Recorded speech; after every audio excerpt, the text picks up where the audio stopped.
नमस्कार दोस्तों, मैं बहुगुणा स्वागत करता हूं आपका एग्जाम समाधान में। और आज की वीडियो में हम जानेंगे उच्च न्यायालय मीन्स कि हमारे हाई कोर्ट के बारे में। और हाई कोर्ट में जो मेनली हमारे अनुच्छेद हैं 214, 215, 216, 226 और 231, इनमें क्या क्या आता है, क्या चीज़ें हैं इनमें, इनके बारे में विशेष चर्चा करेंगे और जानेंगे कि हाँ क्या होता है। और बाकी हमने एक वीडियो बनाई थी हमारे सर्वोच्च न्यायालय के बारे में, और आपने सर्वोच्च न्यायालय के वीडियो को देखा होगा और समझा होगा उसमें क्या क्या इंपॉर्टेंट बातें थी जो कि हमारे एग्जाम की दृष्टि से बहुत ही महत्वपूर्ण होते हैं। और अगर आप चैनल पे नए आ रखे हैं तो चैनल को सब्सक्राइब करें, और नीचे आपको डिस्क्रिप्शन में 2 लिंक मिलेंगे। एक तो टेलीग्राम का होगा, दूसरा हमारी वेबसाइट का होगा। अगर आप ये आर्टिकल को पढ़ना चाहते हैं तो आप हमारी वेबसाइट से जुड़ सकते हैं। बाकी अगर आप डेली कुछ क्वेश्चनों का, मल्टीपल चॉइस क्वेश्चनों का टेस्ट देना चाहते हैं तो आप टेलीग्राम से जुड़ सकते हैं।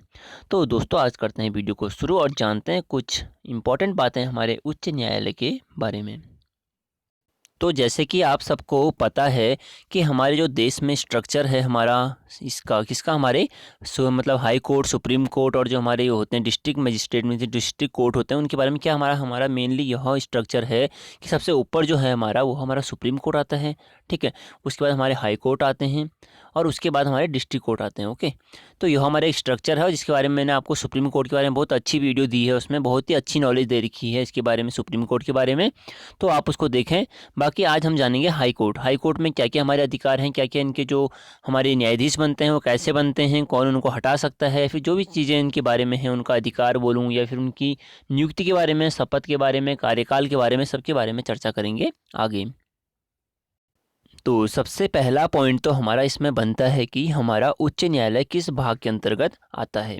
तो बहुत ही सिंपल सा क्वेश्चन है, हमारा यह भाग 6 के अंतर्गत आता है। देखो एग्जाम में ना कितनी बार डायरेक्ट ऐसी क्वेश्चन पूछता है कि हाँ बताओ भाई ये कौन से अनुच्छेद में आता है। तो आपको इस ध्यान से पढ़ना है और समझना है कि हाँ कौन सा अनुच्छेद में आएगा। तो हमारा भाग 6 में आता है, और अनुच्छेद अगर पूछे तो 214 से 232 में। ठीक है, हमारा जो उच्च न्यायालय आता है उसके बारे में तो कहाँ से कहाँ कौन से अनुच्छेद में चर्चा करी गई है, तो हमारा 214 से 232 तक में इसमें चर्चा करी गई है। नेक्स्ट पॉइंट इसमें है हमारा, सर्वप्रथम किस उच्च न्यायालय की स्थापना हुई थी। तो देखो, अगर आप हम नॉर्मली बात करें कि हमारा जो हमारा हाई कोर्ट होता है या फिर सबसे ऊपर बोलें सुप्रीम कोर्ट होता है, इनकी ज़रूरत क्यों पड़ती है। देखो, अगर कोई भी राज्य है या फिर कोई भी कंट्री है या कोई भी देश, हम बोलते हैं ना देश से करके, तो अगर वहाँ पे कोई भी गैरकानूनी काम होते हैं या फिर कोई भी ऐसे हम बोलते हैं दंगा फसाद जो भी होता है, तो उसका निर्णय हमारा कहाँ पर आएगा, तो obvious supreme court, high court या फिर डिस्ट्रिक्ट कोर्ट में होते हैं। तो इसलिए हमारे कोर्टों की स्थापना की जाती है। तो नेक्स्ट पॉइंट के बारे में चर्चा करते हैं जो कि हमारा है, सर्वप्रथम किस उच्च न्यायालय की स्थापना हुई थी। तो कौन से उच्च न्यायालय की हमारे सर्वप्रथम जो स्थापना हुई, तो वह हुई थी हमारे दोस्तों कोलकाता उच्च न्यायालय की। सबसे पहले हुई थी 1862 में। पर इसी टाइम हमारे 3 साथ में बने थे। 1900 अगर बोला जाए कि 1962 में किस किस की स्थापना हुई थी, तो कोलकाता, मद्रास और बम्बई, ये हमारे 3 उच्च न्यायालय की स्थापना हुई थी।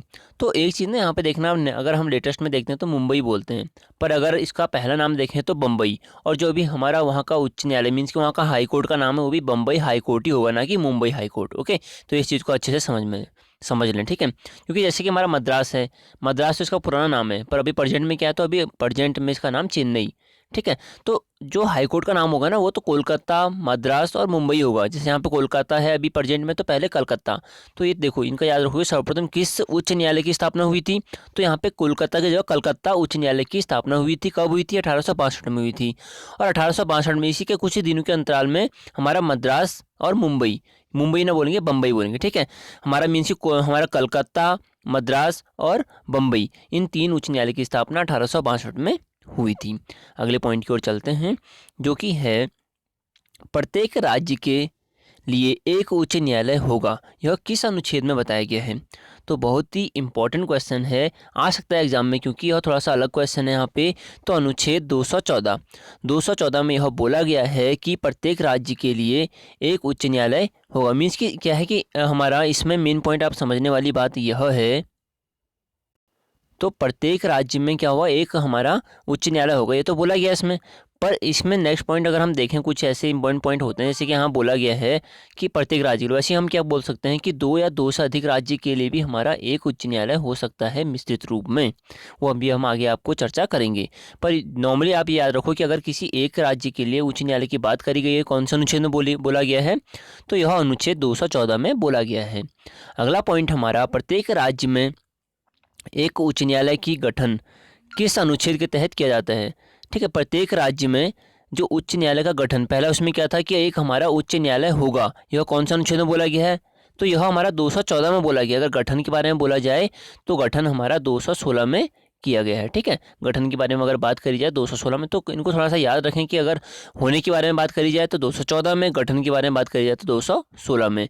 और एक होता है अभिलेख न्यायालय, वह हमारा 215 में। तो नेक्स्ट पॉइंट है हमारा वही कि प्रत्येक राज्य की उच्च न्यायालय को अभिलेख न्यायालय कौन सा अनुच्छेद स्वीकार करता है? तो अनुच्छेद 215 के तहत हमारा अभिलेख न्यायालय इसको माना जाता है। अब अभिलेख न्यायालय क्या होता है? अभिलेख मीन्स कि जिसमें लेख, जिसका लिखा हुआ क्या है, एक हमारा मान्य होगा। मीन्स कि इसका लिखा हुआ जो होता है वह डिस्ट्रिक्ट कोर्ट के लिए अभिलेख होगा। ठीक है, मीन्स कि उनके लिए मान्य होगा, जो ये लिखा होगा वह उनको, इनका लिखा हुआ वह मानेगा। ठीक है, जैसे अब इसको अभिलेख न्यायालय की ये दर्जा भी दिया गया है, ये मान सकते हैं आप यहाँ पे, सिंपल सा। नेक्स्ट पॉइंट है, दो या दो से अधिक राज्यों के लिए एक उच्च न्यायालय का प्रावधान किस अनुच्छेद में है? तो बहुत ही अच्छा क्वेश्चन है, यह है हमारा अनुच्छेद 231 में। ठीक है, इसका मतलब क्या है? जैसे कि हमें पता है कि हमारा चंडीगढ़ में एक उच्च न्यायालय है, किस किस का है? तो हमारा यह उच्च न्यायालय हरियाणा और पंजाब का है। तो ऐसे बहुत सारे जगहों पर है जहाँ पे कि 3-4 जगहों का एक जगह पे है। जैसे हमें बोले कलकत्ता में है, तो अभी मैं इसको आपको अगली वीडियो में बताऊंगा बहुत ही अच्छी तरीके से। अभी आप ये समझ लें कि हाँ, हमारे दो या दो से अधिक राज्यों के लिए भी एक राज्य में हमारा क्या है, इनका उच्च न्यायालय हो सकता है। जैसे ये मान लो कि कोई छोटी छोटी जैसे हमारी जगह हैं, वहाँ पे उतना वो नहीं है कि हाँ उच्च न्यायालय बनाए जाएँ। तो क्या है कि उनको सबको इकट्ठा करके बोल दिया जाए कि हाँ चलो तुम्हारा वहाँ पे बना देंगे, जहाँ थोड़ा सा बड़ी सी जगह है या फिर जिसका नाम थोड़ा सा चर्चित में। जैसे कि हम बोले चंडीगढ़, तो यहाँ पे हमारा किस किस का हो गया? हमारा पंजाब और हरियाणा का हो गया, है ना। और वैसे अगर मैं बोलूँ केंद्र शासित प्रदेश, एकमात्र ऐसा केंद्र शासित प्रदेश जिसका हमारा उच्च न्यायालय है, तो वो कौन सा है? तो वो हमारा दिल्ली है। इसकी स्थापना कब हुई थी? तो 1966 में हुई थी। ये पॉइंट आप ऐसे ही याद कर सकते हैं। नेक्स्ट पॉइंट बहुत ही इंपॉर्टेंट, किसी भी राज्य में न्यायाधीशों की संख्या कौन निर्धारित करता है? तो नेक्स्ट इसमें था कि किसी भी राज्य में न्यायाधीशों की संख्या कौन निर्धारित करता है? तो हमारे राष्ट्रपति करते हैं। ठीक है, बाकी मैंने आपको बताया था दिल्ली का, तो आप देख चुके हैं। और वैसे जैसे हमारा जम्मू कश्मीर का है, उसका भी अभी हाल ही में हमारा ऐड हुआ है, तो वो भी देख सकते हैं आप। नेक्स्ट पॉइंट हमारा है, किसी भी राज्य में न्यायाधीशों की नियुक्ति कौन करता है? तो ऑब्वियस हमारे राष्ट्रपति जी करेंगे। इसको ये मत समझना कि हमारे राज्यपाल करेंगे। ठीक है, जो राज्य में न्यायाधीशों की नियुक्ति करता है कौन करेगा? तो राष्ट्रपति ही करेंगे। नेक्स्ट पॉइंट, किसी भी राज्य के न्यायाधीशों को शपथ कौन दिलाता है? देखो, अगर हमने बोला कि नियुक्ति करेंगे तो राष्ट्रपति जी करेंगे, और शपथ की बात आएगी तो राज्यपाल शपथ दिलाता है। ठीक है, तो जो हमारे राज्यपाल जी हैं वो उनको शपथ दिलाएंगे। नेक्स्ट है, किसी भी राज्य के न्यायाधीशों का कार्यकाल कितने वर्ष की आयु तक होता है, या कितने मतलब ये कार्यकाल कितना होता है जब इनके बाद इनको रिटायर कर देते हैं? तो 62 वर्ष।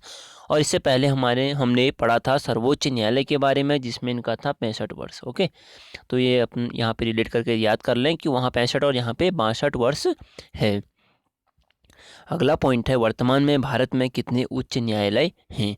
तो हमारे अभी वर्तमान में 25 उच्च न्यायालय हैं हमारे भारत में। ओके, 25 न्यायालय हैं, तो ये अच्छे से याद कर लें। पिछले ये जिसमें लास्ट जो 25वां हमारा जुड़ा है वो हमारा अमरावती। ठीक है, अमरावती में जुड़ा था। कब जुड़ा है? तो 1 जनवरी 2019 को हमारा अमरावती उच्च न्यायालय बना था, 25वां।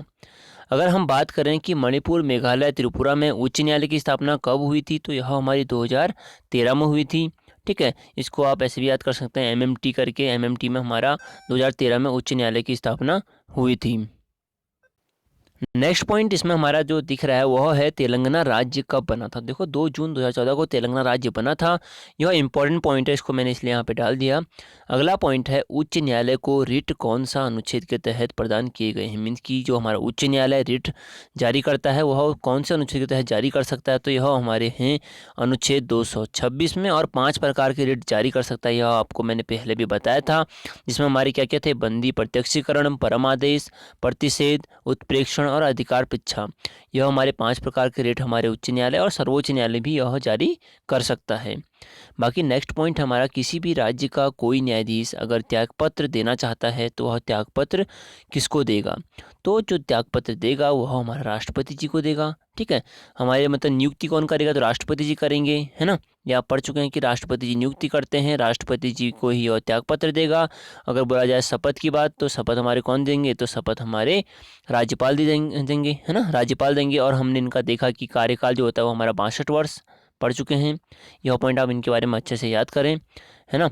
बाकी इतने पॉइंट इसके बारे में इंपॉर्टेंट था। बाकी जैसे कि कुछ अगर इसके बारे में, जैसे कि मैं आपको अगली वीडियो में बताऊंगा कि कौन से राज्य के, जैसे कहाँ पे उच्च न्यायालय, जैसे कि हम बोलेंगे कलकत्ता का उच्च न्यायालय कहाँ पर है ना।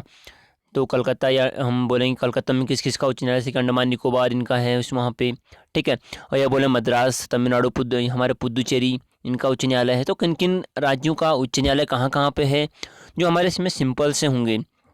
जैसे कि दिल्ली का बोले तो दिल्ली में ही है ना। पंजाब और हरियाणा का तो मैंने आपको बता चुका हूँ पहले ही। हिमाचल का, हमारे जो हिमाचल प्रदेश है उसका कहाँ पे? शिमला में। तो जैसे कुछ हैं जो हमारे जिस राज्य के हैं उसी राज्य में है, तो वो तो हम नॉर्मली पढ़ेंगे। बट जो आपको इम्पोर्टेंट होंगे उसमें, वो मैं आपको बताऊंगा नेक्स्ट वीडियो में। तो दोस्तों करते हैं यहाँ पे वीडियो को समाप्त। थैंक यू दोस्तों, थैंक यू फॉर वॉचिंग। जय हिंद, जय भारत।